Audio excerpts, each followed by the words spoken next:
Mensagem do pastor Algalva, um nome diferente, né? Ou Galva, ele explica que uma junção do nome dos avós dele, Olga e Alva, ou Galva. Ele disse, ele não é o único, porque o pai dele é o Galva também, ele é um Maduro Júnior, né? Então, mas fomos muito ministrados, também não listado, mas tem, depois a gente pode passar o link, uma palavra do Josué e do Jorge Nishimura, falando sobre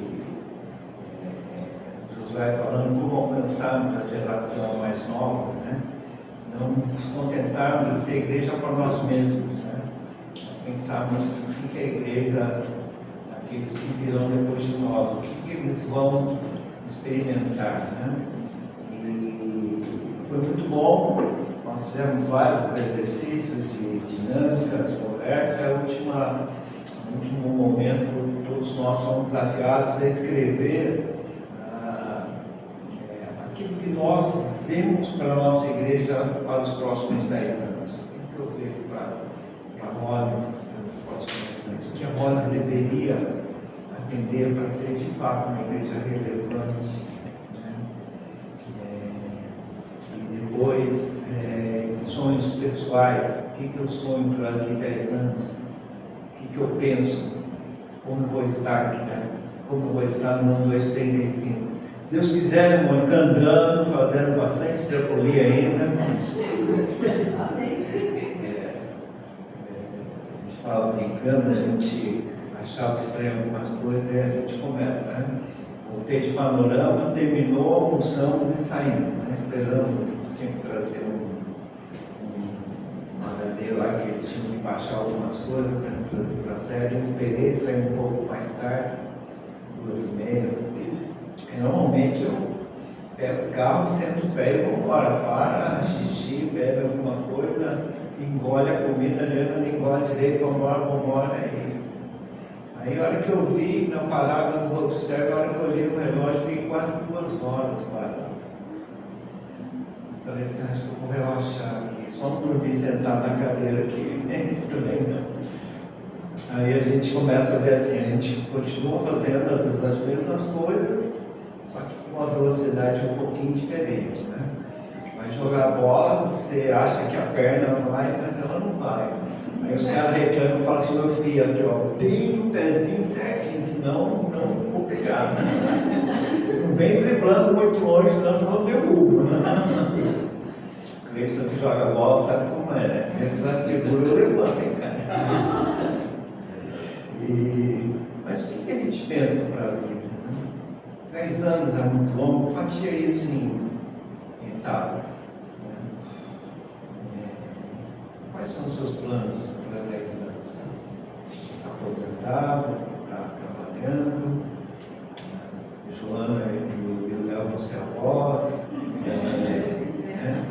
Os candidatos vão ser avós, né? Já deve estar perguntando, e aí meu filho, tudo bem aí? Nenhuma notícia boa, não? Brincadeira, né? Mas quais são os nossos planos? E como igreja, como a gente olha essa igreja? Como que a gente sonha?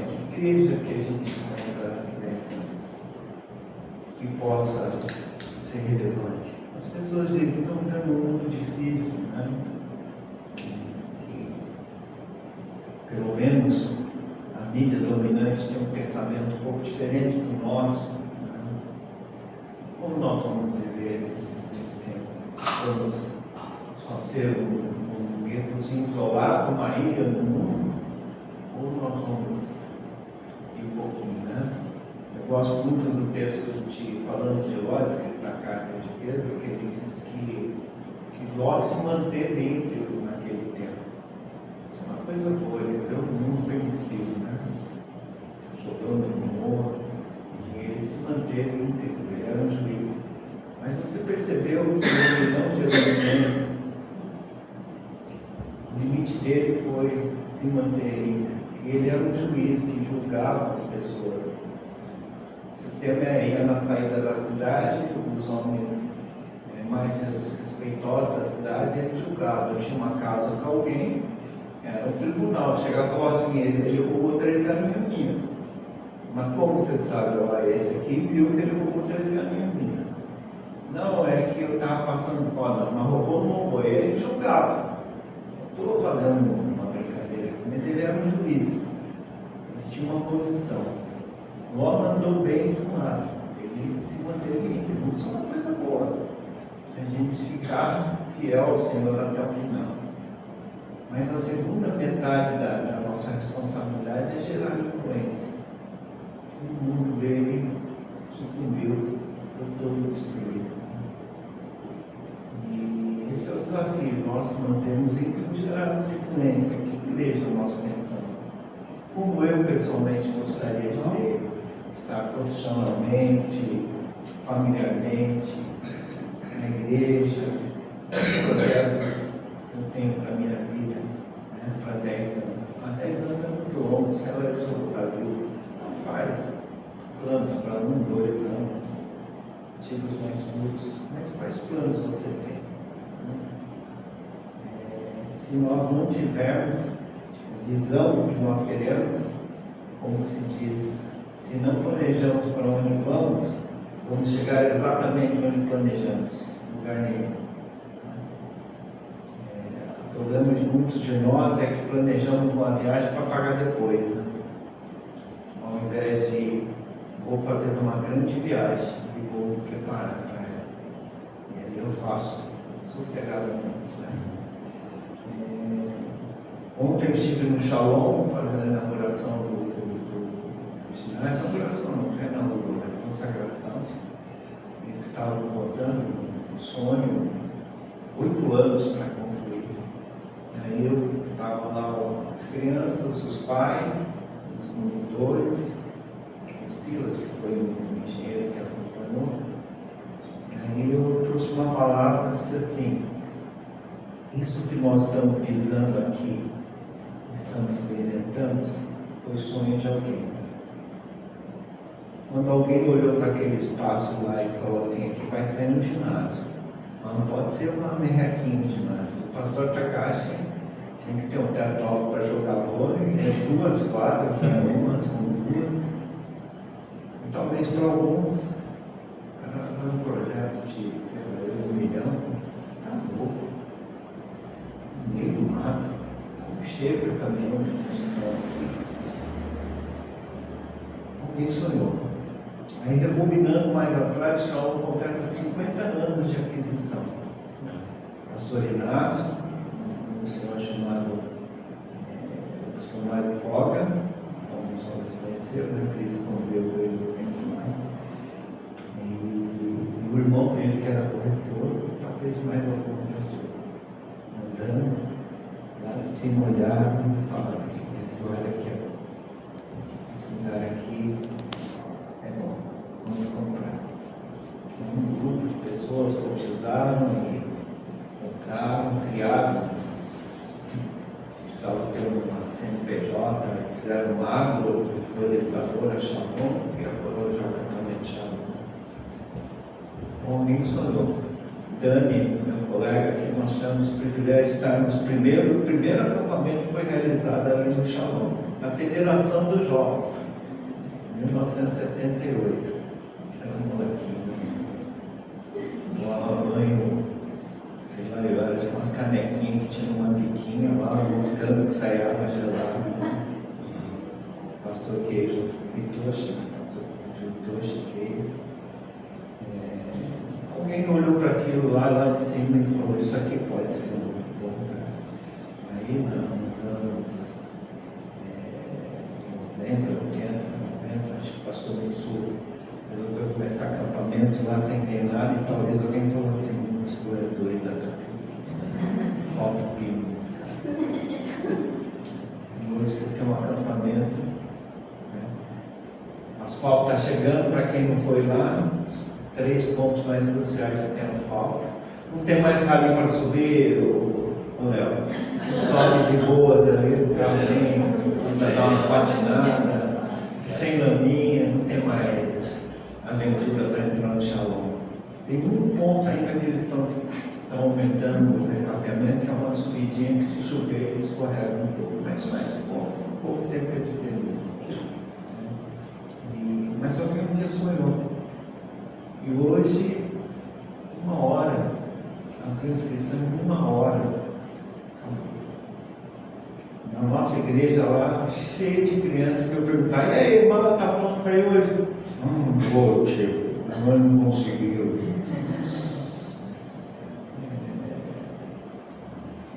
Que desafio, né? Realização de alguma coisa, mas você percebeu? Lá atrás alguém sonhou. Eu estava falando com outro rapaz da época lá, que está no Canadá, aí conversando, a gente tem uma boa amizade, coisas mais pessoais.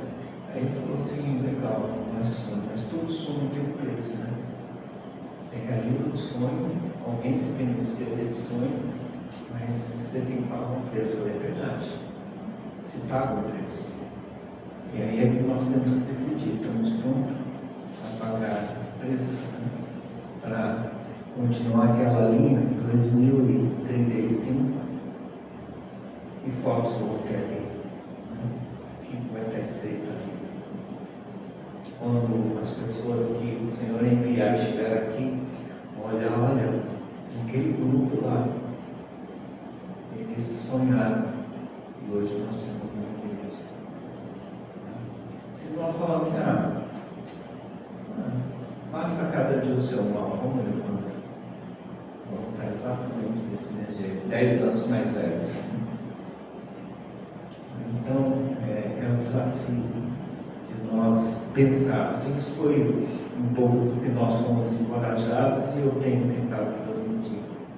Sonha, faz um plano, o que você pode, pessoalmente e como igreja, com a igreja. Que a gente sonha, vamos à obra, vamos trabalhar. Dan está pensando aqui 10 anos, todas as filhas casadas, outra vez mensatinha das filhas.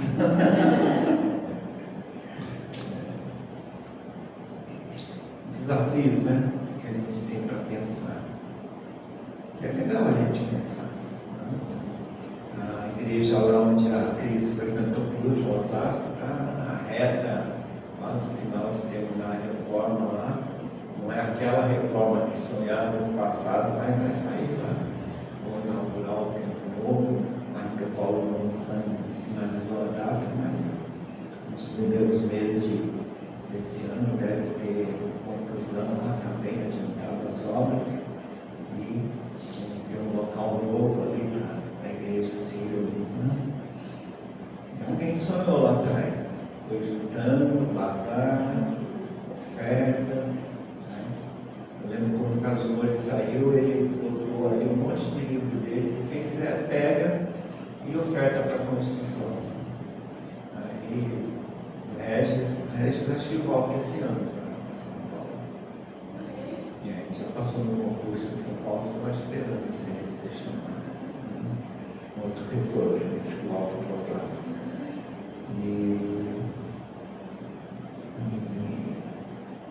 Alguém sonhou, o pastor Sato sonhou lá atrás. Desenharam tempo, não dá para fazer tudo, então vamos fazer uma parte com a estrutura para fazer a outra parte depois. E assim a gente colhe, né? Um dia eu ouvi uma história de um tio dela, que a família lá no Japão plantava árvores. E uma geração plantava para ser colhida daqui 2 gerações. Então o cara estava colhendo o que os avós dele plantaram. E ele estava plantando os netos dele colherem.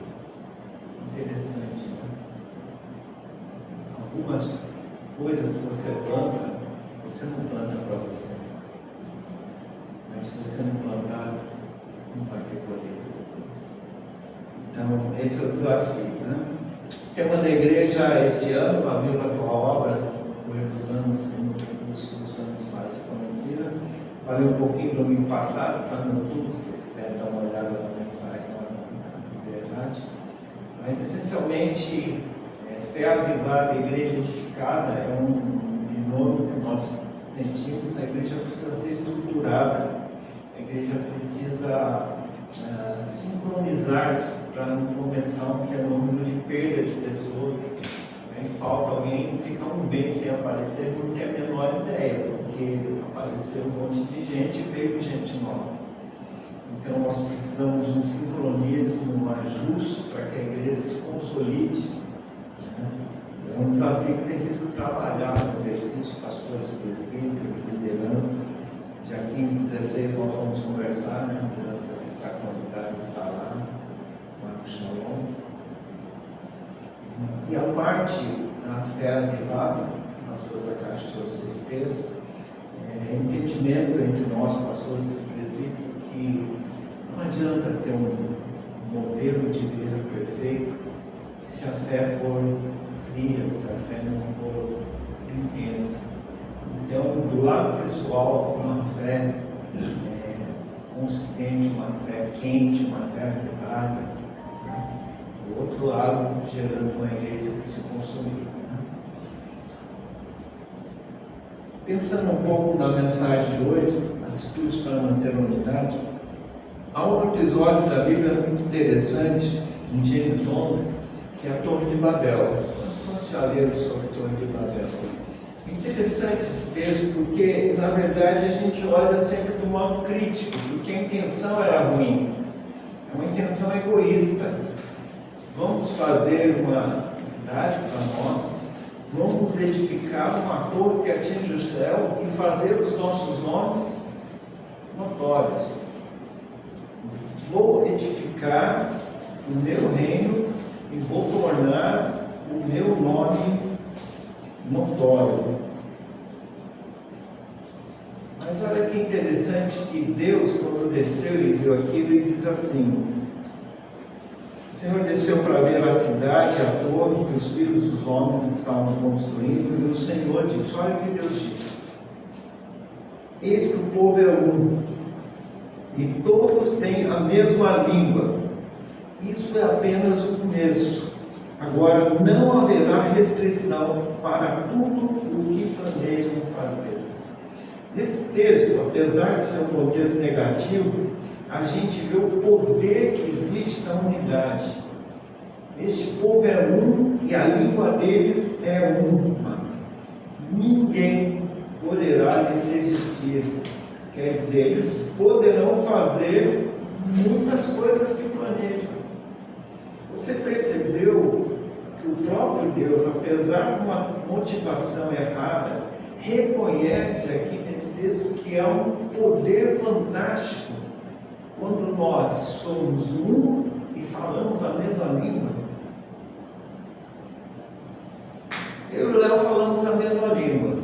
Ele mora em Santos, apesar de ser palmeirense, né?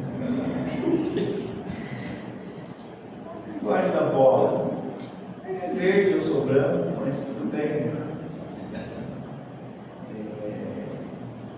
Apesar, eu perdoo ele, toda vez que eu tinha que perder, ele, quando me atrasado, perdeu muito, ele zoava toda hora. Não fomos campeão, por isso que nós rebaixamos, senão a gente nunca era campeão.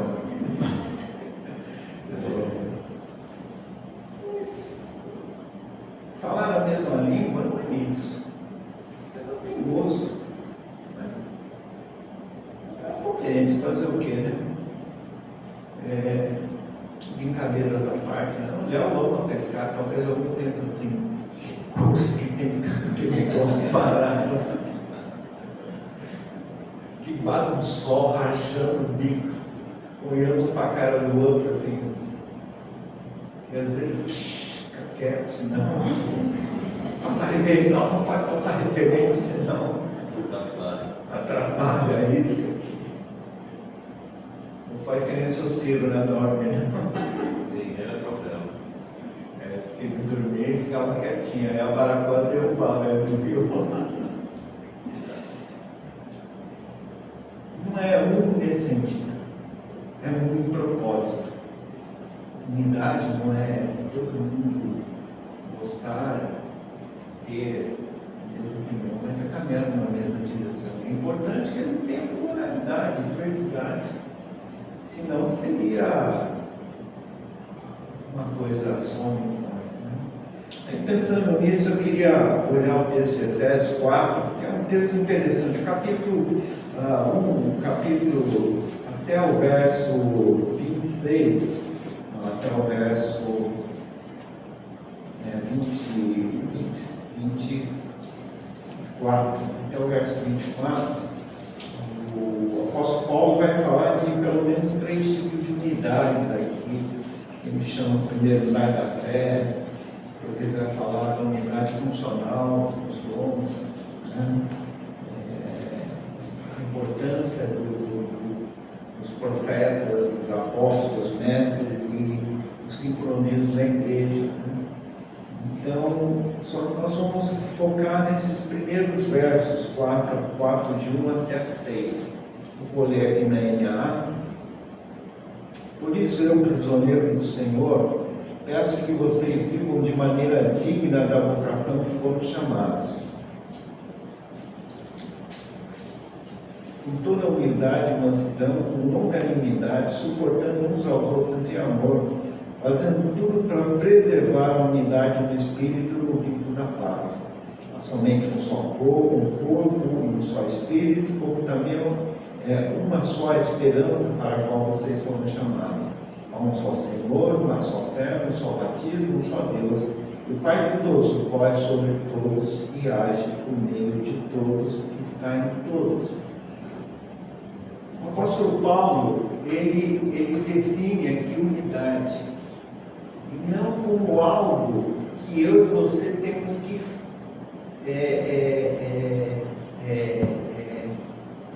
produzir. Mas o apóstolo Paulo, ele diz aqui que a unidade já nos foi dada: um só Deus, uma só fé, um só Espírito, um só Senhor, um só batismo. Ele está dizendo isso já por meio de Cristo, ele nos deu isso. Por isso o desafio que ele nos traz é de manter essa unidade, né? A ideia aqui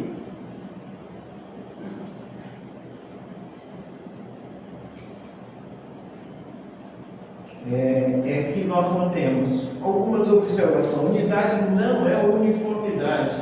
Unidade é caminhar numa mesma direção com um só propósito. Nós jogamos no mesmo time, mas temos funções diferentes. De novo, lá embaixo agora, para isso também. De vez em quando tem um zagueiro meio besta que se mete centroavante, só que ele vai lá na frente e larga um buraco atrás. Nem todo mundo era o zagueirão do Palmeiras, que era na época time que minha mãe ouvia direto, o tabela ouvia, ele chamava Luiz Pereira, que ele ia e voltava, né? Era muito forte, muito. Mas nem todo mundo a maioria é zagueiro, é bola pro lado e tá bom, né? Mas alguns bestas se metem, esperto e vai lá e larga um lombo atrás, né? Tem que fazer o papel dele direito, tem que cumprir com a sua função, né? Cada um tem a sua função, mas funções diferentes. Como se executa bem, no vôlei fica mais claro. Eu, ultimamente, tenho gostado mais de vôlei do que de futebol. O vôlei é muito interessante. Eu não jogo, eu gosto de assistir. É muito interessante, porque apesar de você olha, tá tudo, mas é altamente treinado. Então, quando a levantadora coloca uma bola de um jeito, ela sabe que ali vai estar a jogadora mais baixa, que ali o bloqueio vai demorar mais para chegar. Quando ele diz bate na paralela em vez da diagonal, ele sabe que ali é mais vulnerável. Quando a defesa bloqueia, fecha na paralela, na diagonal, ali pelo vai pegar. Eles treinam, eles sabem. Então, quando pega, não é só que o jogador foi muito esperto, já está treinado. Cada um sabe exatamente a função. E o adversário tem que estabilizar isso. Então, saco forte, aí a recepção vai torta, aí a levantadora não consegue fazer o ataque como era sincronizado e tudo mais. Mas é muito treinado, cada um tem uma função certa de fazer. Tem uma posição que chama ponteira passadora. Qual o papel disso? Ela é uma ponteira, ela ataca, mas a função principal dela é passar. Ela recebe e tem que passar direito. Ela sabe fazer isso muito bem. E a líbero ela defende e passa a bola. Ela não pode atacar. Se ela atacar, perde o ponto, que ela não pode pular acima da altura da rede. Ela pode jogar a bola do outro lado, faz ponto, mas não é ponto dela, é considerado erro do adversário. Cada um tem uma função, caminhar numa mesma direção com o seu propósito. Mas também existe a diferença entre unidade e uniformidade, né? Não desculpa, esse foi. Aí, quais seriam as bases para a gente manter a unidade? Paulo vai falar de algumas atitudes agora que são essenciais para que a gente mantenha a unidade. Sem essas coisas, nós vamos começar a quebrar a unidade. Aquilo que Deus nos deu de uma só fé, um só batismo, um só Espírito, um só Deus, um só Senhor, aquilo que já nos é dado, nós começamos a correr o risco de quebrar. E no verso, começando no verso 4, vou ler aqui, primeiro tem um outro slide aqui. Foi a versão sem revisão. A versão revisada já tinha outro slide, mas tudo bem. Ele começa o versículo 1 fazendo um apelo. Eu, Paulo, prisioneiro, que estava preso, rogo, intercedo, peço para vocês. Esse rogo não é assim, gente, de boa, se der, faz, se não der, não faz. Essa palavra tem um peso muito forte. Gente, nós somos chegados aqui, eu quero dizer assim, uma palavra, por favor, se empenhe em fazer isso. É algo essencial. É um pedido, não é uma ordem, ele está pedindo que vocês preservem a unidade. Preservem. Se eu vou preservar, eu não preservo algo que não existe. Eu só preservo algo que já existe. Ele diz, olha, eu rogo que vocês façam as coisas para que vocês produzam unidade. Não. Falo para vocês que vocês preservem a unidade. Por isso, na sequência, no verso 4 em especial, ele vai falar, aliás, no verso 2, ele vai falar daquilo que é a base da unidade. Na verdade, é o verso 2, do verso 4 a 6. Isso aqui é o que é a unidade. Lá, já falei. Ele faz um apelo.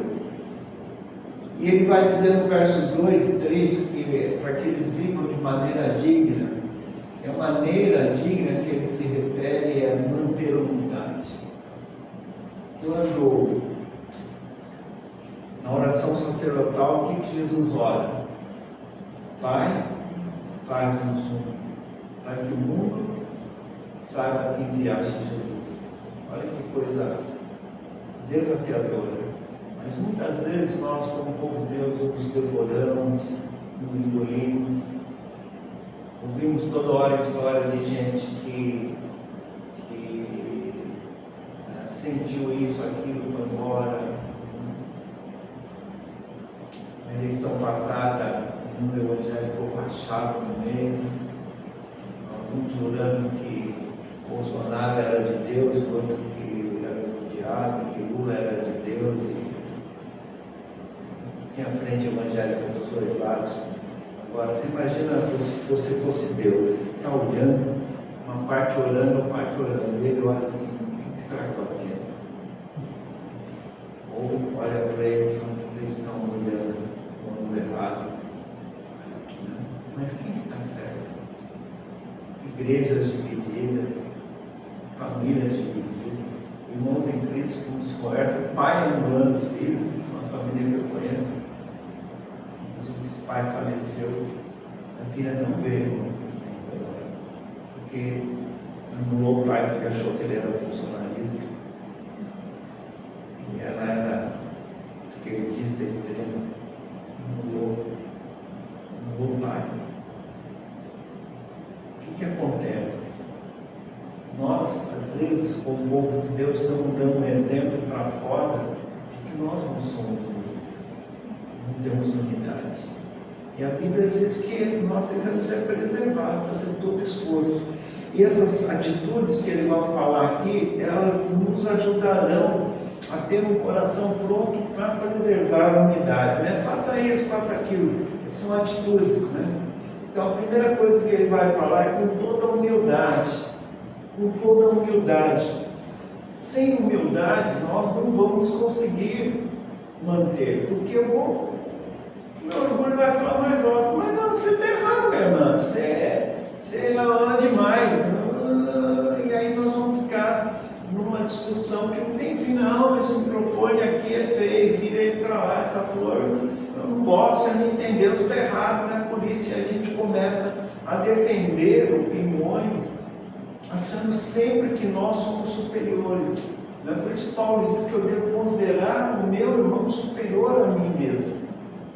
Sempre se coloca, meu irmão é superior.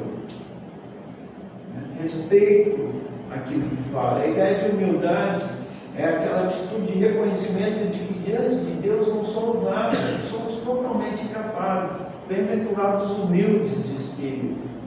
Se eu não tiver essa atitude, eu sempre vou julgar.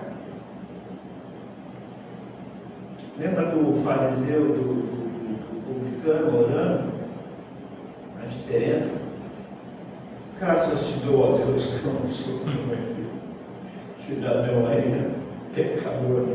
E o outro do outro lado nem levantava, batia no peito e disse: não sou mendigo de levantar. Poxa. Aí Jesus disse: esse primeiro já foi justificado em você. Humildade. Se eu não entender diante de Deus que eu não sou nada, então eu vou julgar as pessoas. É a história: quem não tiver nenhum pecado, que atire a primeira pedra. Aí tem gente que vai pensando: então tá bom, ninguém pode julgar ninguém, todo mundo faz o que bem entender e bola para frente. Não, mas isso aí é outra coisa. Por isso, não temos condições de julgar quem quer que seja. De Paulo em Romanos, o texto, ele diz: sejam unânimes entre vós, não sejais orgulhosos, mas prontos para acompanhar os humildes, não sejais sábios aos próprios olhos. O provérbio diz que o orgulho precede a ruína, né? Aí conta uma história que estava pegando fogo numa lagoa e aí o sapo teve uma ideia brilhante para sair de lá, que os pássaros estavam voando. Aí juntou duas asas e pegaram um pedaço de pau no bico, e ele mordeu o bico e as aves saíram voando, e o sapo se salvou. Aí alguém disse assim: nossa, que ideia genial! Aí o sapo abriu a boca e disse: foi minha! E caiu.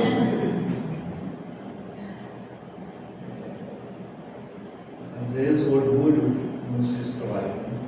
E ter humildade é algo muito importante, né? A segunda atitude que ele fala é mansidão. A gente confunde muito o conceito de mansidão. A gente olha, a pessoa mansa, ela é passiva, ela não reage. Ontem, fizemos uma despedida, hoje ele vai estar compartilhando com a igreja, o irmão Danilão, ele mora para Portugal, não vai trabalhar lá. Um rapaz muito tranquilo. Daí o líder da mocidade, o Débora, estava falando: nunca ouviu o Danilo alterado. Um jogo de coisa, às vezes eu estou explodindo, nervoso, quase batendo em todo mundo. O Danilo está zen, tranquilo.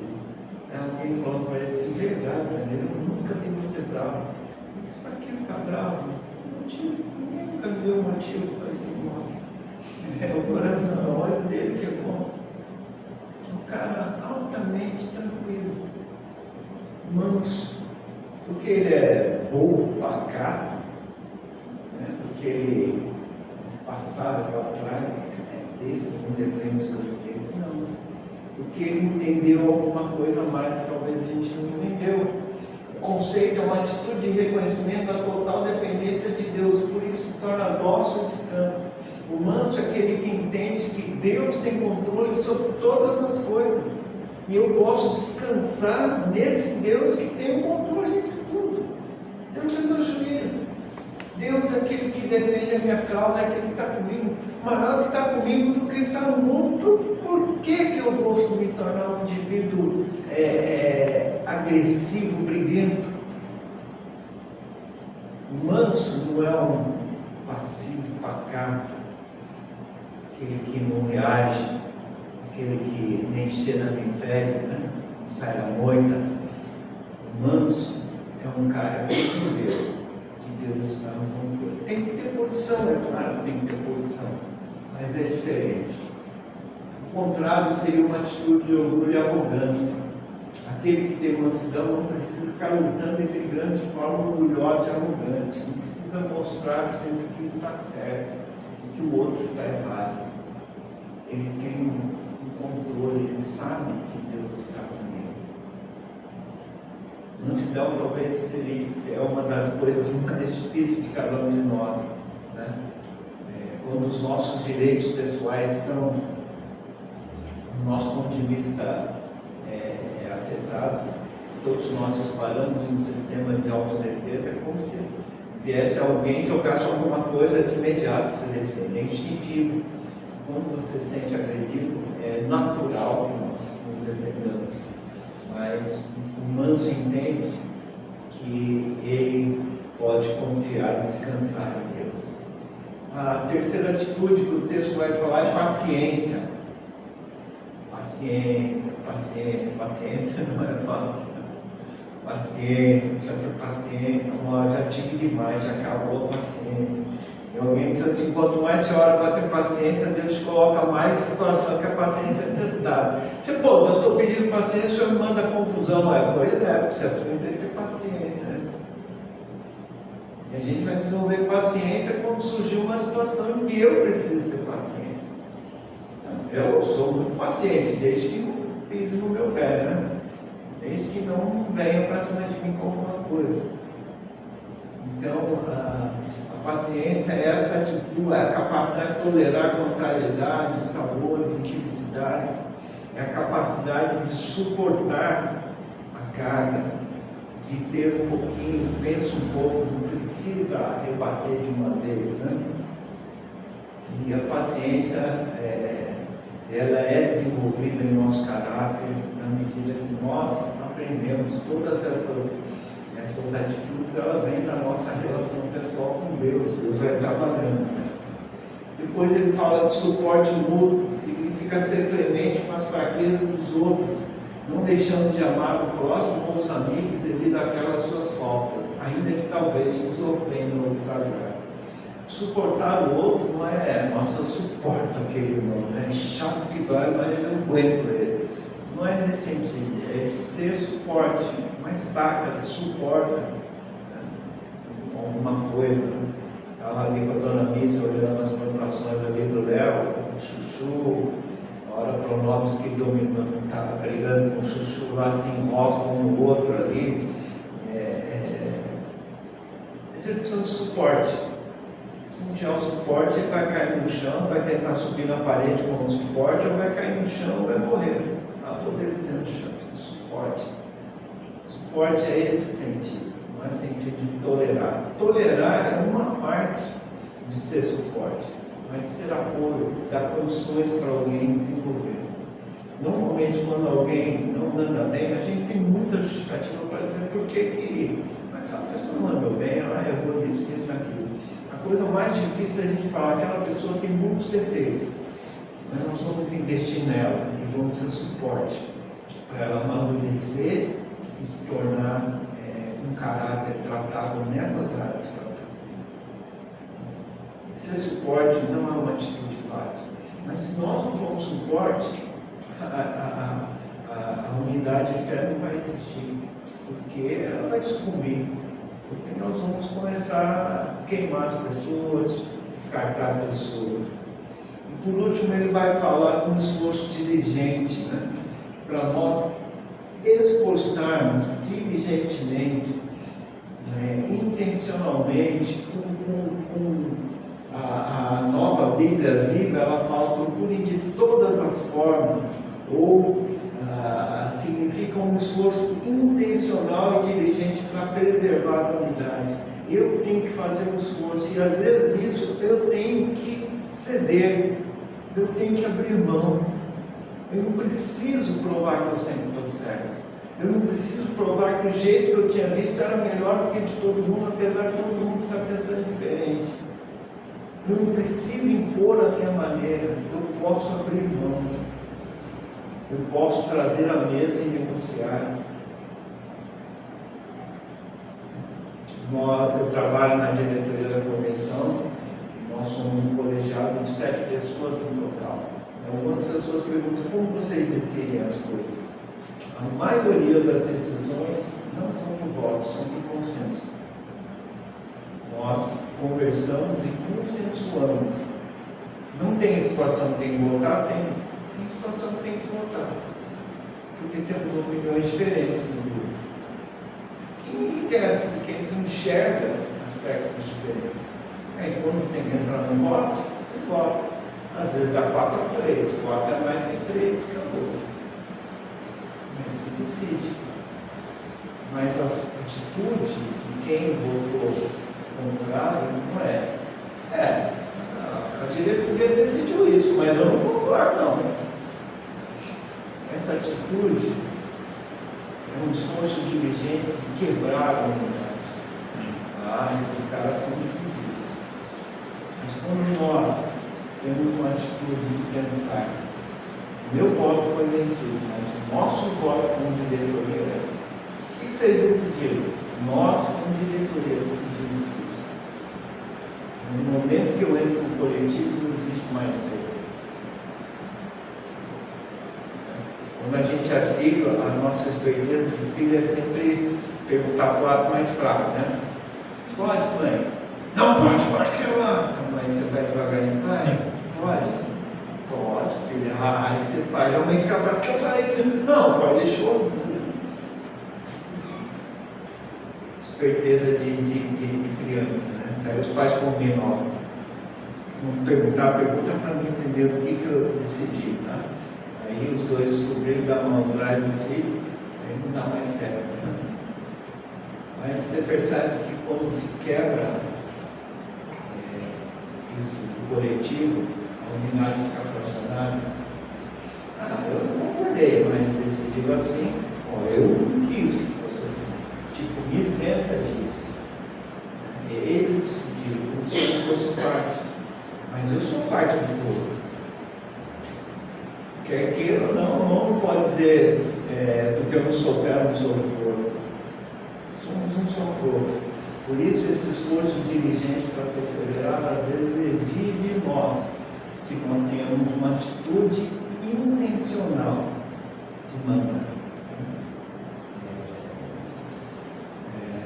Várias situações, quando a gente trabalhava em liderança, estava também comemorando junto com outros colegas, alguém que estava embaixo da equipe tomava uma decisão, fazia alguma coisa, e alguém ia questionar. Fulano fez assim, pode fazer assim? A tendência natural é dizer, não, quem disse que ele podia fazer? Pode não. Aí você queima, você já rachou a equipe. Aí a gente vai aprender, não, pode deixar que eu vou verificar o que está acontecendo. Mas se ele disse assim, fica assim.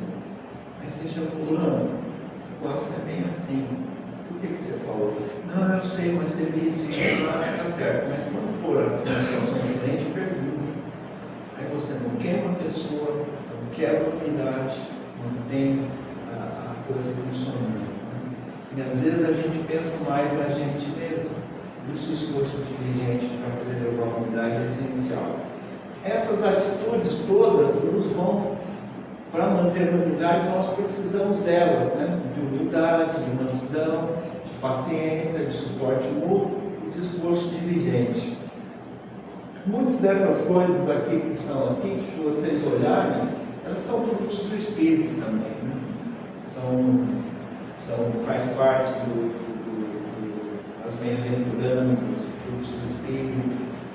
Mas aqui, em especial nesse texto, diz da nossa atitude pessoal. De nós termos isso no nosso coração. Se não tivermos intencionalmente buscando isso, possivelmente nós não vamos ter unidade. Às vezes a gente diverge da gente mesmo, não Hoje eu penso do jeito da manhã, os livros que eu falo. Eu fui aluno do doutor Scheller, professor Scheller, amigo da Scheller, grande homem de Deus, e ele começou a escrever livros já numa fase mais avançada da vida. E alguém perguntou para ele assim: doutor, por que o senhor demorou para escrever? Eu disse: não demorei, foi uma decisão minha. E por quê? Ele falou assim: quando a gente é muito novo, a gente tem muita opinião. Quando a gente vai ficando mais velho, a gente é perigoso escrever alguma coisa que desmente o que escreveu, porque a experiência começa a mostrar que tem outros aspectos. Então eu decidi não escrever no curso no começo e escrever quando eu tenho mais consolidado o meu pensamento, a minha opinião. Por isso os livros deles são escritos de uma fase da vida dele. Comentários bíblicos até que existe comentários mais antigos.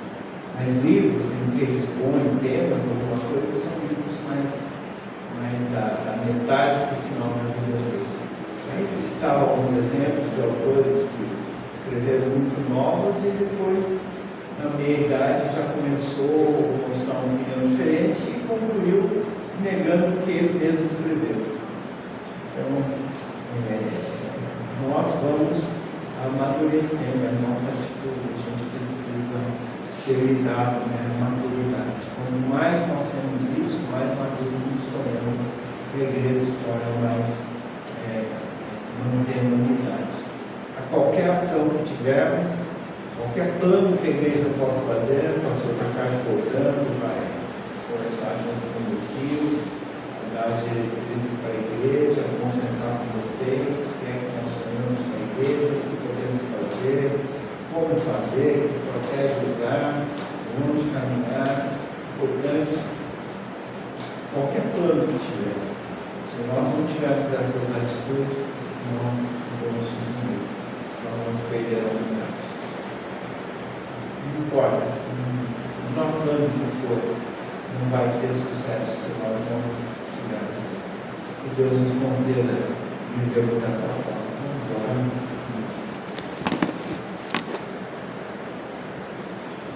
Se conversando agora, o Espírito fala ao seu coração de alguma área que você precisa ser tratado, humildade, mansidão, paciência, suporte mútuo, esforço inteligente.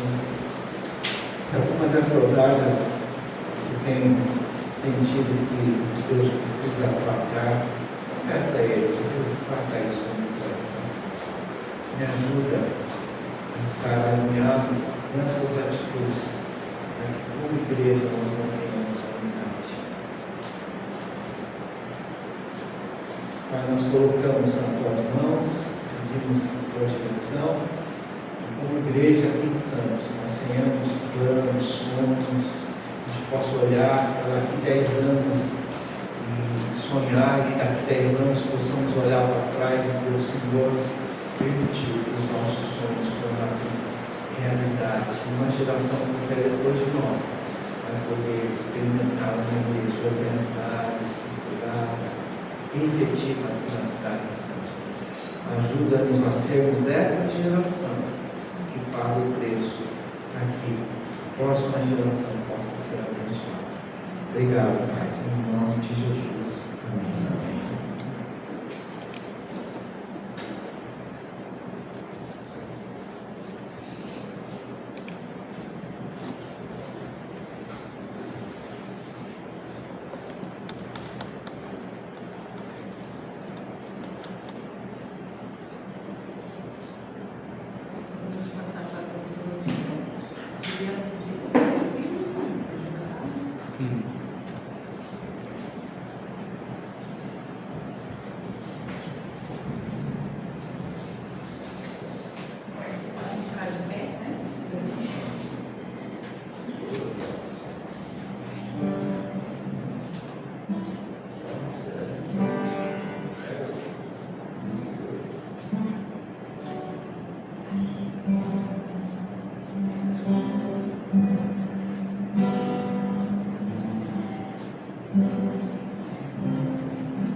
vamos olhar. Ao pensarmos que daqui a 5 anos a igreja completa 100 anos, nós queremos sonhar com muitas coisas para a nossa vida, para essa igreja. Ajuda-nos a estarmos empenhados por realizar todas elas. E que a graça do Senhor Jesus Cristo, o amor tremendo de Deus nosso Pai, a comunhão preciosa, a direção e unção do Espírito Santo, sejam com cada um de nós e todo o povo de Deus, agora e para todos sempre.